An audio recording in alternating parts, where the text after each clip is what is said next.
everybody. Hope everybody's having a good weekend so far. I just wanted to come on tonight, do a little, another probably 10 to 15 questions in the Element 4 for the extra class, just to keep myself studying and trying to get where I can take that exam and have my extra class license. So please, if you're out and you want to study along with me, go ahead and interact with me in the chat. And with that, let's kind of pull up the book so we can carry on with what we got going. So, all right, gone through quite a bit of the questions so far on the series, and this is the 10th video. So I'm gonna continue doing just like I have. Probably go through about 10 to 15 questions. Reading the question, going through the answers and the explanation, and continue from there. So let's get started. So we're in the visuals and video modes section still. The next question here: what hardware other than a receiver with single sideband capability and a suitable computer is needed to decode sine-scan TV using digital radio monodial, or DRM for short? So you got a receiver, single sideband, computer. You're going to need the actual software for the side-scan TV, I would say.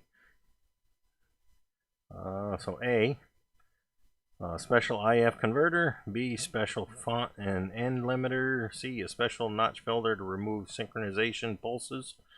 D, no other hardware is needed. Well, it's not what I was thinking. I was thinking a software kind of thing. So hardware-wise, I don't think once you've got as long as you got your receiver and you're able to hook up directly to your computer, other than like a signal link or something like that, I don't think you really need anything other. So the term digital radio, or your DRM, monodial,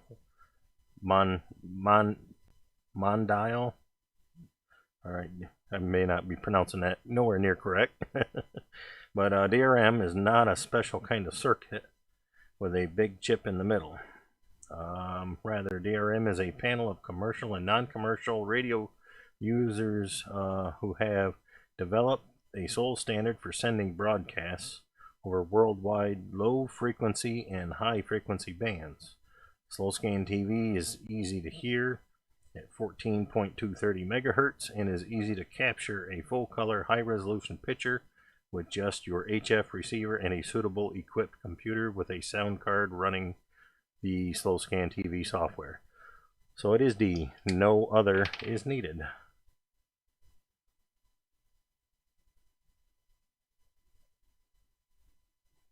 All right. Which of the following is an acceptable bandwidth for digital radio DRM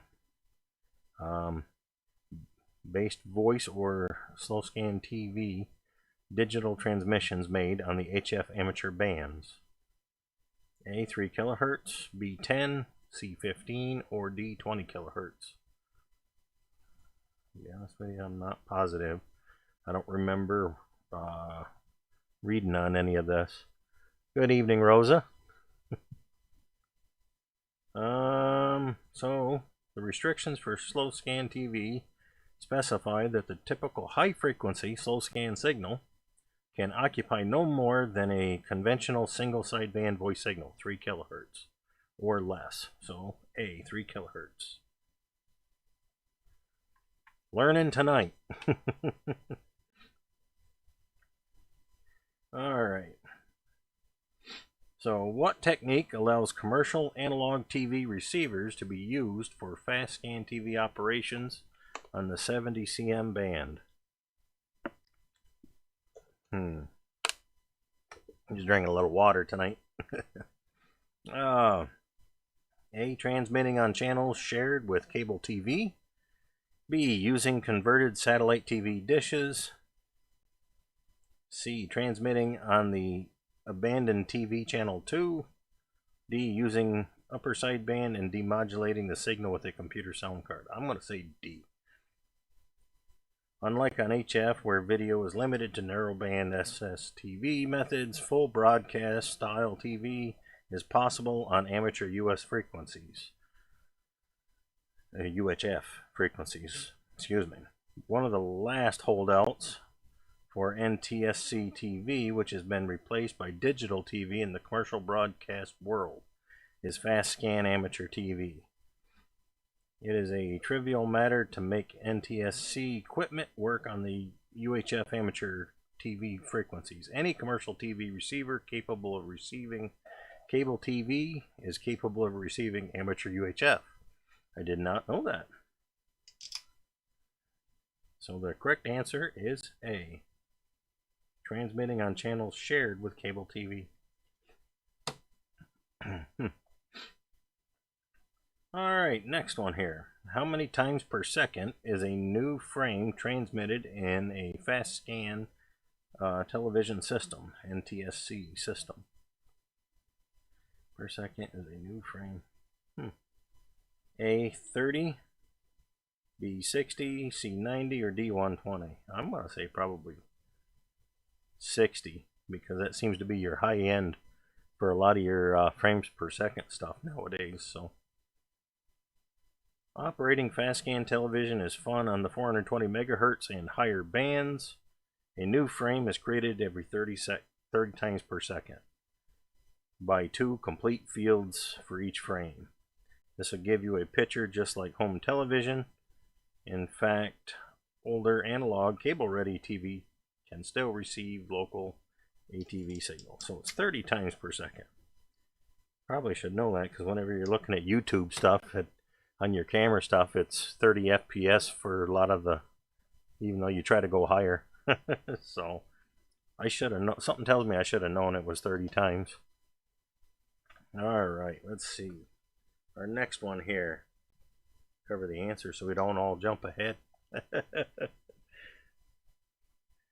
How many horizontal lines make up a fast scan NTSC television frame?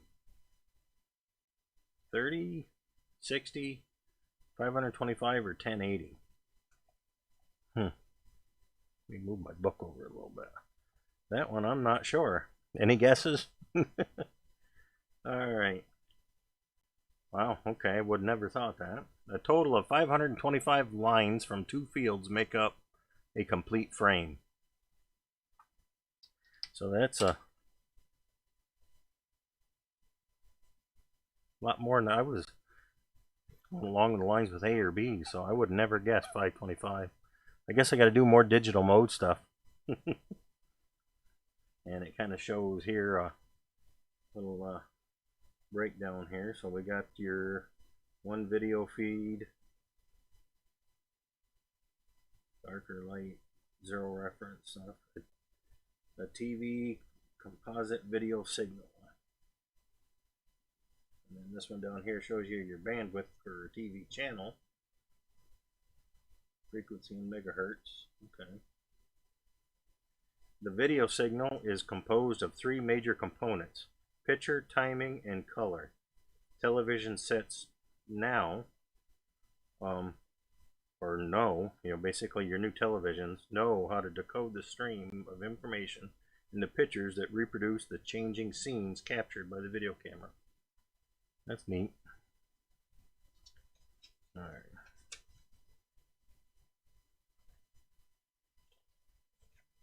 Go on to the next page there with that one. Alright. How's it going, Marty? Alright. Our next question here tonight. How is an interfaced scanning pattern generated in a fast scan television system? Is it A, by scanning 2 fields simultaneously, B, by scanning each field from bottom to top, C, by scanning lines from left to right in one field and right to left in the next, or by scanning odd numbered lines in one field? I want to say it might be from scanning each from bottom to top, because I seem to remember when you send like pictures and stuff, you can see it filling the picture from the bottom and stroking up through. So that's what I'm going to say. I'm going to think it's B, but we'll see if I'm right or wrong here. Each field is 262.5 lines, and the frame is created by scanning even numbered lines in one field and odd numbered lines in the second field. So I was wrong. D is the correct answer.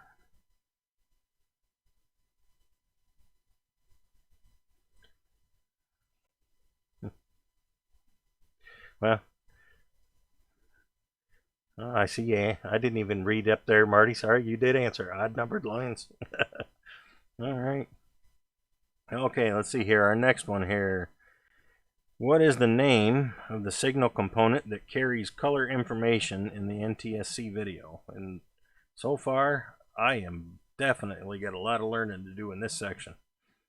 All right. So is it A, luminance, B, chroma, C, hue, or D, spectral intensity? Well, I think it's chroma. Chroma or hue, one of the two. Nice, lucky guess, huh?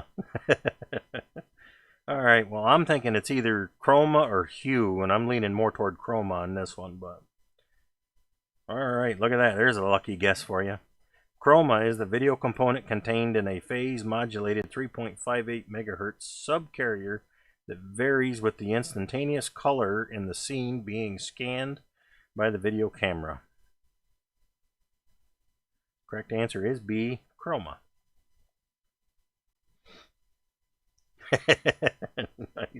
Nice, Marty. All right, next question here. What is the vestigial sideband modulation? Amplitude modulation in which one complete sideband and a portion of the other are transmitted. B, a type of modulation in which one sideband is inverted. C, narrowband FM modulated achieved by filtering one sideband from the audio before frequency modulating the carrier. Or is it D, spread spectrum modulation achieved by applying FM modulated following single sideband amplitude modulation? I'm not even going to try to guess at this one. All right. Vestigial sideband modulation, VSB, is amplitude modulation of a carrier in which one complete sideband is transmitted.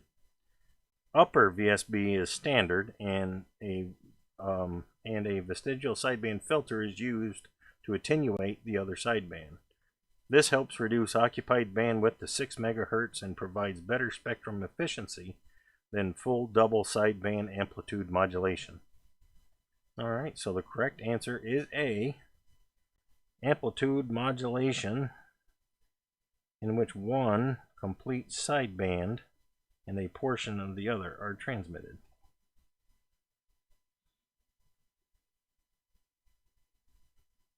Right? Well, okay, and it shows Mr. Gordon here. Gordon was ready to operate video for his Wednesday evening Ham Nation podcast. Watch the show at www.live.twit.tv. Okay. Get into our next question here. Which of the following describes the use of vestigial sideband in analog fast scan TV transmissions? Is it A, the vestigial sideband carries the audio information? B, the vestigial sideband contains chroma information? C, vestigial sideband reduces bandwidth while allowing for simple video director circuitry? Or vestigial sideband provides high frequency emphasis to sharpen the picture? Another one I'm going to have to guess. I'm going to say B. Why not? B. Yeah, I agree with you guys. This chapter so far is definitely throwing me for a loop. Vestigial sideband, VSB, cuts off the lower color and sound subcarriers at negative or minus 3.58 and minus 4.50 megahertz from the analog video carrier, respectively, as they are unnecessary. The frequencies below 1.25 megahertz from the video carrier in a VSB transmitter will have very low energy radiated. This frees up room for more users of the band. The total VSB TV channel bandwidth is 14.75 divided by 2 minus 1.25 equals 6 megahertz. Simple analog video detectors are used in the TV receiver, with most of the work being done by VSB filter in the IF ahead of the detector.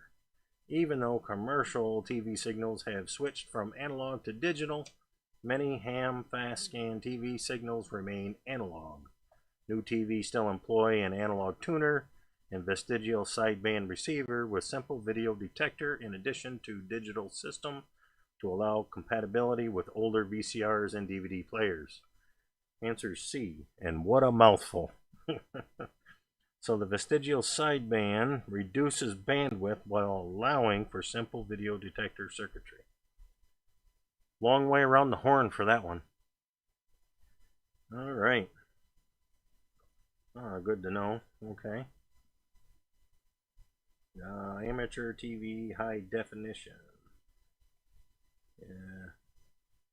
I don't think we necessarily need to read all that. Let's hit some more questions. It's on the video for people to kind of... Oh. Might be done with that section. Look at that. I'm into another section here. Nice. Digital excitement with your computers and radios. Well, maybe it's not another. Is it still track 4? No. We are. We're into a new chapter, folks. Done. That really makes me feel not a lot of knowledge in that last chapter. And I thought I was learning stuff in the hobby. All right. So with this track, we're still in some digital stuff. So looks like it might be more in the digital messaging though on this one. So let's say we hit a first few questions of this chapter and call it a night. That way maybe some of us can still catch Redstream there. I think he started about the same time I did. All right. Well, we did part of that chapter in my last section too, though, Rose. I started it, I think on the 9th video. I started doing, we did about half of it and we just finished it up. So, but I'm glad it's done at this point. So, without further ado, which of the following types of modulation is common for data emissions below 30 megahertz? DTMF tones modulated in FM signal, FSK, pulse modulation, spread spectrum. I'm thinking the FSK if I remember right, but I could be wrong. All right. Frequency shift keying, FSK, is created by data pulses from your computer that shift the master oscillator back and forth to create two distinct tones in the other operator's receiver. Audio frequency shift keying, AFSK, generates audio tones from your computer sound card or multi-mode controller and is used for more complex digital signaling like PSK31, MFSK, and Clover. These modes have more than 2 distinct frequency signals. Both frequency shift keying and audio frequency shift keying can be found on HF below 30 megahertz. So B, FSK. All right.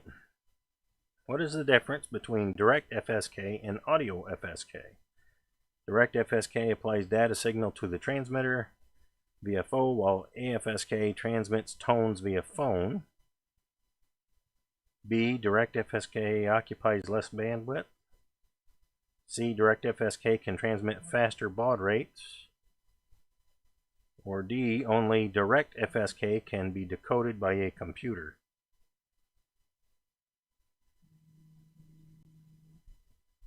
I'm thinking it might be D. What do you guys think? I'm kind of torn I'm thinking, it can transmit higher baud rates, but I'm thinking the correct answer might be D. With direct frequency shift keying, the variable frequency oscillator in your transceiver changes the actual frequency in sync with the ones and zeros data from your computer. With audio frequency shift keying, your master oscillator stays on frequency and audio tones are generated by a sound card or modem to correspond precisely with the data being sent. So A. Way off. Way off. Big thing is, though, we're learning.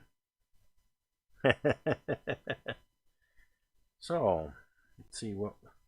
Say we go finish up page 82 in the book here and then call it. Okay. What is common causes, or what is a common cause of overmodulation of an AFSK signal? Excessive numbers of retries. B. Ground loops. C. Bit errors in the modem. D. Excessive transmit audio levels. I think it's D. Excessive transmit levels, because that's why, like on SJTX, you've got you want to change your power and sound down at the level so you're not overextending. It is important to know that many digital modes referred to AFSK also include amplitude modulated components. It is a mode. If a mode is truly AFSK, transmitter linearity is not an issue. You can run plain vanilla RIDI through a Class C amplifier with no problem whatsoever. However, if you're using a digital mode, that has an amplitude modulation as well, you must have a linear system from microphone to antenna. Overdriving the audio input of a receiving SSB transmitter is a sure way to create a non-linearity, a signal that is difficult, if not impossible, to copy. So the correct answer was D. Excessive transmit audio levels. Okay, so when you see an ALC reading that shoots to the right, turn down the digital drive level or your signal may be distorted. Make sense? The AFSK, I'm going to go back to the very first, that is your audio frequency shift keying. Basically, you've got your frequency shift keying, your FSK, and then your AFSK is the audio frequency shift keying. That's what it shows here on the first question. I think the main difference, audio frequency shift keying generates audio tones from your computer sound card or multi-mode controller. So that's the tones we actually hear from your sound card going when you hook up through your interface to your radio. That's what it's generating, is those audio tones. As long as I'm explaining it correctly to you. It says here, when operating, well, I don't want to skip that. That's skipping ahead right there. That's borderline cheating.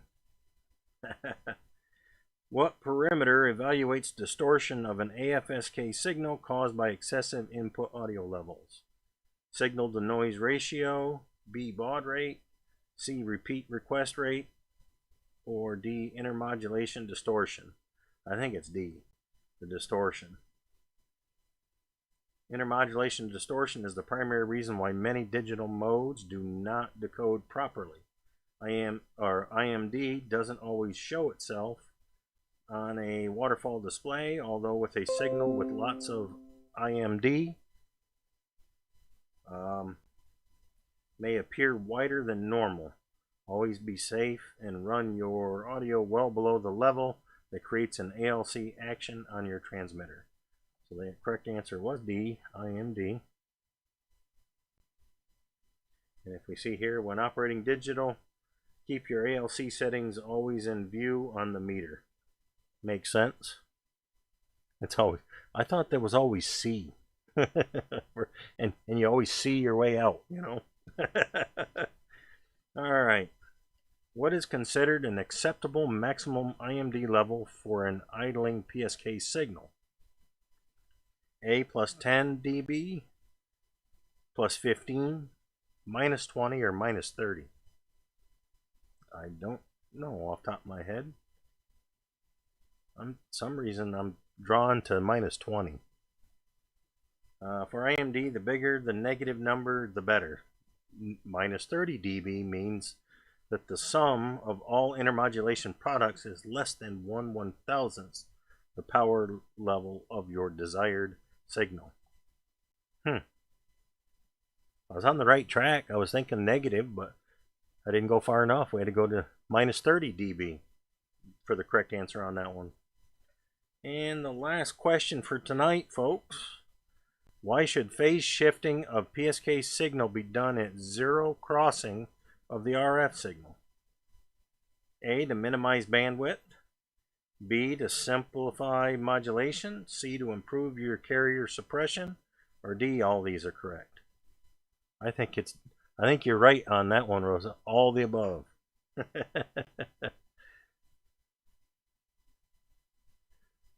Yeah, I'm still just a general. I'm studying along, trying to get it, so I can just renew. But I'm thinking this one's D. Zero crossing not only allows the least amount of spectrum to be occupied, but it also results in the least amount of confusion or blurring between the symbols for a given rate. While commonly implemented in most digital modes, experimental modes such as coherent CW take advantage of the zero crossing benefit. So it's just simply to minimize bandwidth. So the correct answer was A. All right. Well, these questions tonight definitely taxed. Well,